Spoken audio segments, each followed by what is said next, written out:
ଶିକ୍ଷା କାର୍ଯ୍ୟକ୍ରମକୁ ମୁଁ ତୁମମାନଙ୍କୁ ସ୍ୱାଗତ ଜଣାଉଛି।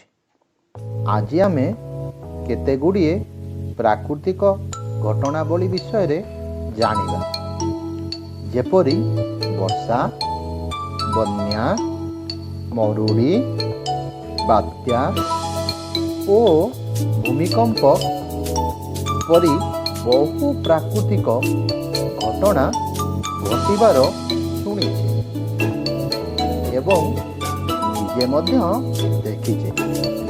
ପ୍ରାକୃତିକ ଘଟଣାବଳୀ କ'ଣ ପାଇଁ ଘଟୁଛି, ଆଜି ଆସ ତାର 4ଟି ପ୍ରକ୍ରିୟା ବିଷୟରେ ଜାଣିବା। ସେହି ପ୍ରକ୍ରିୟା ଗୁଡ଼ିକ ହେଲା ବାଷ୍ପୀଭବନ, ବାଷ୍ପୀକରଣ, ବାଷ୍ପୀଭୂତନ ଓ ଘନୀକରଣ। ଆମେ ସେଥିମଧ୍ୟରୁ ଆଜି ଏହି 2ଟି ପ୍ରକ୍ରିୟା ବାଷ୍ପୀଭବନ ଓ ବାଷ୍ପୀକରଣ ପ୍ରକ୍ରିୟା ବିଷୟରେ ଜାଣିବା। ପ୍ରଥମେ ଆମେ ବାଷ୍ପୀଭବନ ପ୍ରକ୍ରିୟା ବିଷୟରେ ଜାଣିବା। ପିଲାମାନେ, ଏହି ଆମେ ଦେଖୁଛେ ଲୁଗା କଟା ସୂର୍ଯ୍ୟାଲୋକ ପଡ଼ି ଶୁଖିଯାଉଛି। ଏଥିରୁ ଆମେ ଜାଣିଲେ ଆପେ ଆପେ ଜଳ ବାଷ୍ପ ହୋଇ ବାୟୁମଣ୍ଡଳରେ ମିଶୁଛି। ଏହି ପ୍ରକ୍ରିୟାକୁ ବାଷ୍ପୀଭବନ କୁହାଯାଏ। ବ୍ୟାସ ବାଷ୍ପୀକରଣ ପ୍ରକ୍ରିୟା ବିଷୟରେ ଜାଣିବା।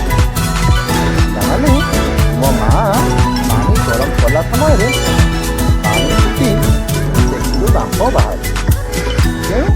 ଯେଉଁ ପ୍ରକ୍ରିୟାରେ ଜଳକୁ ଉତ୍ତପ୍ତ କରି ବାମ୍ଫ ବା ଜଳୀୟ ବାଷ୍ପ ସୃଷ୍ଟି କରାଯାଏ, ତାହାକୁ ବାଷ୍ପୀକରଣ କୁହାଯାଏ। ପିଲାମାନେ, ଆଜି ମୁଁ ତୁମକୁ ଘର କାମ କିଛି ଦଉଛି। ତୁମମାନେ ନିଜ ଖାତାରେ ସେଇଟିକୁ ଲେଖିବ। ପିଲାମାନେ, ତୁମେ ମୋ ଖାତାରେ ଏଇଟିକୁ କାଲି ଲେଖିକରି ଆଣିବ। ବାଷ୍ପୀଭବନ ଓ ବାଷ୍ପୀକରଣର ଆଉ କେତେ ଗୁଡ଼ିଏ ଉଦାହରଣ ତୁମେ ତୁମ ମନରୁ ଲେଖିକରି ଆଣିବ। ଆଜି ତ ସମୟ ହୋଇଯାଇଛି। ପରବର୍ତ୍ତୀ କ୍ଲାସ୍